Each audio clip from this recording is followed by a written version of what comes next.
राधे राधे। कुम्मन दास जी राधे राधे राधे। हमारे श्रीनाथ जी के 8 सखा हुए कलयुग में, राधे उनमें से एक सखा का नाम कुम्मन दास जी। राधे राधे। कुम्मन दास जी का चरित्र आप पढ़ोगे ना, राधे राधे राधे। कुम्मन दास जी के राधे राधे राधे। 7 या 8 या 7 पुत्र थे उनके, लेकिन उनसे कोई पूछता था कुम्मन दास जी आपके कितने बेटे हैं, तो कुम्मन दास जी कहते 1.5 बेटे हैं मेरे। कितने? 1.5। राधे राधे। और 1.5 क्यों बोलते थे? बोले क्योंकि 7 में से एक भगवान का भक्त है, एक भक्त तो नहीं है लेकिन गौ सेवा करता है, इसलिए वो आधा मेरा बेटा है और एक मेरा पूर्ण बेटा है, क्योंकि वो ठाकुर जी का भक्त है। बाकी वो 5 बेटों को तो अपना मानते ही नहीं थे, क्योंकि वो ठाकुर जी के सन्मुख नहीं थे। और एक बार की बात तो ऐसी कि अब देखो सांसारिक व्यक्ति इसको सुनेगा ना तो इसको गलत समझेगा कि ये तो गलत बात है, लेकिन ये भक्ति की प्रणाली का। कुम्मन दास जी का जो वो आधा बेटा जिसको मानते थे, एक बार उसकी मृत्यु, किसी कारण से मृत्यु हो गई। मृत्यु हो गई तो किसी ने जाकर के घर में संदेश सुनाया, कुम्मन दास जी से कहा, कुम्मन दास जी आपके पुत्र जो गौशाला में गायों की से उनकी मृत्यु हो गई। तो कुम्मन दास जी को जैसे ही पता चला मेरे पुत्र की मृत्यु हुई, सुनते ही मूर्छित होकर गिर पड़े।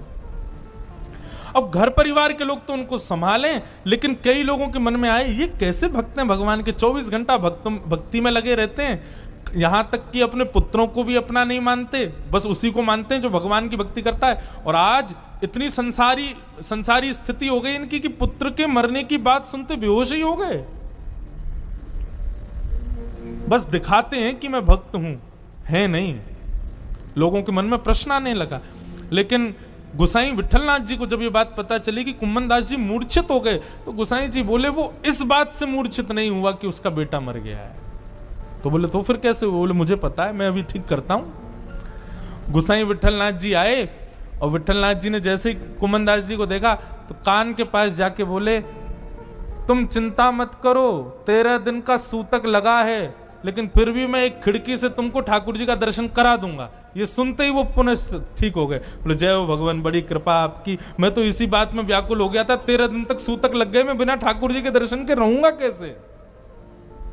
इस बात का शोक नहीं है कि पुत्र मर गया, इस बात का शोक है कि सूतक में मैं ठाकुर जी को देखूंगा कैसे। ये प्रेम लक्षणा भक्ति ये भागवत प्रदान करती है। अब कुम्मन दास जी को इससे फर्क नहीं पड़ता कि धर्म क्या है, अर्थ क्या है, कामनाएं क्या, मोक्ष क्या है।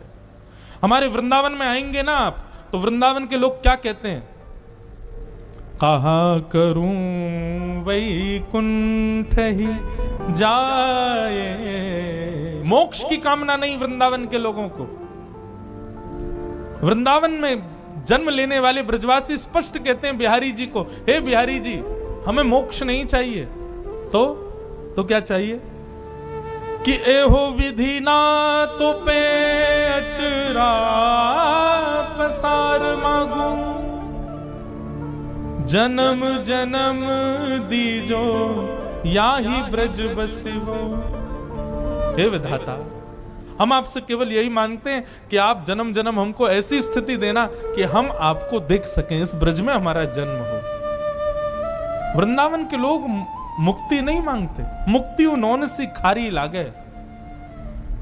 हमारे ब्रज में कहते हैं, ब्रज की रीति तो बिल्कुल ही उल्टी है भैया, वो अच्छे नहीं समझ पाते। श्री राधा रानी के पग पग पे प्रयाग जहां, केशव की केली कुंज कोटि कोटि काशी है।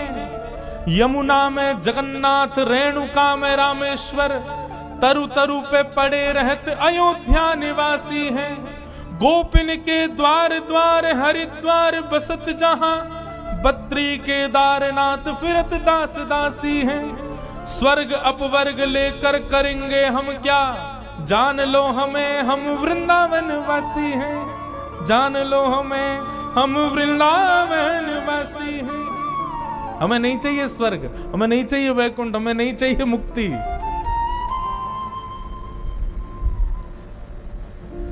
ब्रज तज मोरी जाए बलाए, ये बहुत ऊंची स्थिति है भैया। मैं बहुत कम प्रवेश करता हूं इन भावों में, कहीं कहीं कथा होती है वहां ही इन भावों को मैं प्रकट कर पाता हूं, क्योंकि इनको समझना सामान्य बात नहीं है।